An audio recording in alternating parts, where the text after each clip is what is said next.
बात यही कुछ छठी कक्षा की होगी। रात का समय था और अपनी भैया दीदी के साथ हम बस सोने ही वाले थे कि एक अजीब सी आवाज़ सुनाई देती है। नींद बस आने को थी कि एक आहट सी वो गूंज गई। जब ध्यान दिया तो पता चला वो माँ थी जो कि रोई थी। एक कमरे से दूसरे तक वो खुद में ही बस हुई थी। एक अनजाना सा डर था मन में जो कि धीरे धीरे बढ़ रहा था।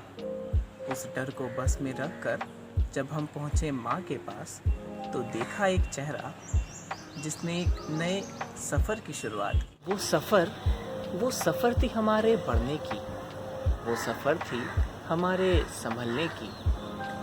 उस सफ़र ने क्या सिखलाया ये तो आज तक ना है जान सके। हाँ, लेकिन जो दिखलाया वो अब भी ना है भूल सके। जिस आवाज़ से दिन की शुरुआत होती वो आवाज़ अपना देती थी सुनाई। जिस प्यार से स्कूल तक की होती थी विदाई वो प्यार अपना देती थी दिखाई।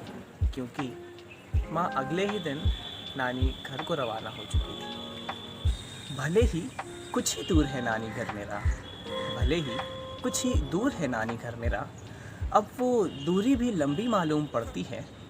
और जिस खुशी से पहले जाया करते थे वहाँ, जिस खुशी से पहले जाया करते थे वहाँ, छीन कर हमारी खुशियों को अपना मिलता वो सुकून वहाँ।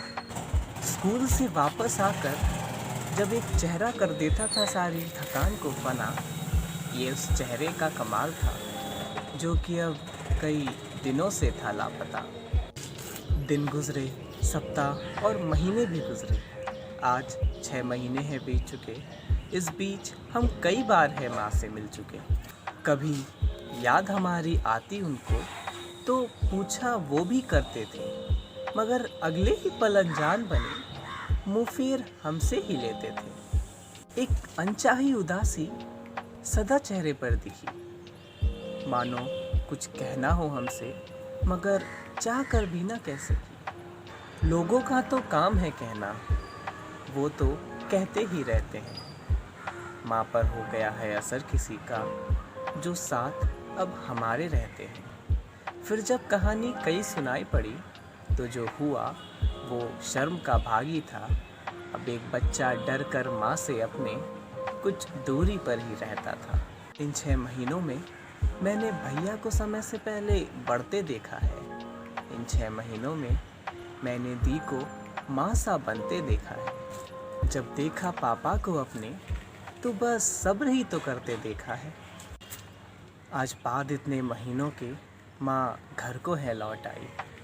कुछ उम्मीद जगी थी आँखों में कि खुशियाँ फिर से है लौट आई। फिर अगर मंजिल इतनी जल्दी ही मिल जाती तो जिक्र ही क्यों करता। सफ़र तो ये बस आधा था, आधा अब भी बाकी है।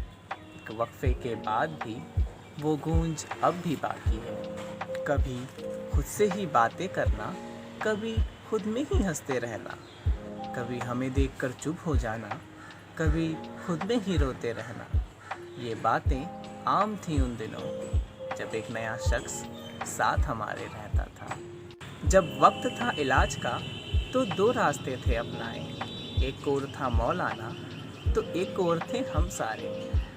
वो मौलाना अच्छा लगता था जो प्यार से बस दुआ ही करता था। फिर वो डॉक्टर क्यों ही अच्छा लगता जो कि बस डांटा ही करता था। लगने से क्या ही होता है जब असर किसी का ना दिखाई पड़े। आज 1 साल है बीत गए, ममता के 1 साल कहीं पीछे हैं छूट गए। जब बात सबकी टूट रही थी तो किसी ने एक नया इलाज बताया। कहा जो दरख्त घर के सामने है दिखती, कर दो उसे जड़ से अलग।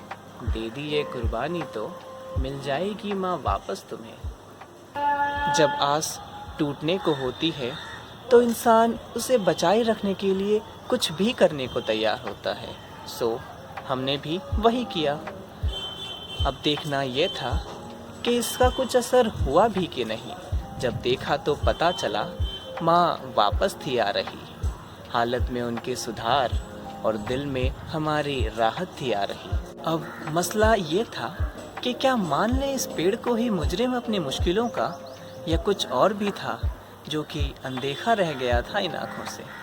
इस सवाल का जवाब मिला करीब 12 साल बाद और मेरी आखिरी साइकेट्री की पोस्टिंग में। तो अब मैं वही सीन फिर से क्रिएट करना चाहूँगा जब माँ 6 महीने बाद नानी घर से वापस आई थी, मगर इस बार वो 10 साल का बच्चा नहीं पर 7 सेमेस्टर MBBS का स्टूडेंट है। तो ध्यान दीजिएगा, आज बाद इतने महीनों के माँ घर को है लौट आई। कुछ उम्मीद जगी थी आँखों में कि खुशियाँ फिर से है लौट आई। फिर अगर मंजिल यूं ही मिल जाती तो जिक्र क्यों ही करता। सफ़र तो ये बस आधा था, आधा अब भी बाकी है। एक वक्फे के बाद भी वो गूंज आज भी बाकी है। कभी खुद से ही बातें करना, कभी खुद में ही हंसते रहना, कभी हमें देखकर चुप हो जाना, कभी खुद में ही रोते रहना। ये बातें आम थी उन दिनों जब एक नया शख्स साथ हमारे रहता था। कोई शख्स नहीं था साथ में, वो माँ थी जो कि थी परेशान। ये बदलते बर्ताव कुछ और नहीं, बस थे बाइपोलर के आशार। वो पेड़ कटा तो मान लिया, वही था असली हकदार। भूल गए पीछे चलते डॉक्टर का वो उपचार। जब देखा वैसी माँओं को साइकेट्री वार्ड में कराते प्रोफेसर से इलाज, उस मौलाना का तो पता नहीं हो गया डॉक्टर की डांट से भी प्यार। अब जब भी घर को जाता हूँ धीरे धीरे बातों से, पेड़ को करके थोड़ा खफा, डॉक्टर को हक दिलवाता हूँ और अंधविश्वास की चादर को इल्म की ताकत से दूर कहीं हटाता हूँ। धन्यवाद। चूँकि मेरी ये सोच माँ के लिए थी, तो मुझे मुनव्वर राना साहब की एक मशहूर शायरी याद आती है, जो कि उर्दू साहित्य के एक मंझे हुए शायर हैं। तो कुछ इस तरह कहते हैं, ए अंधेरे देख ले मुँह तेरा काला हो गया, माँ ने आंखें खोल दी घर में उजाला हो गया। कि इस तरह मेरे गुनाहों को धो देती है, माँ बहुत गुस्से में होती है तो रो देती है। बुलंदियों का बड़ा से बड़ा निशान छुआ, उठाया गोद में माँ ने तो आसमान छुआ।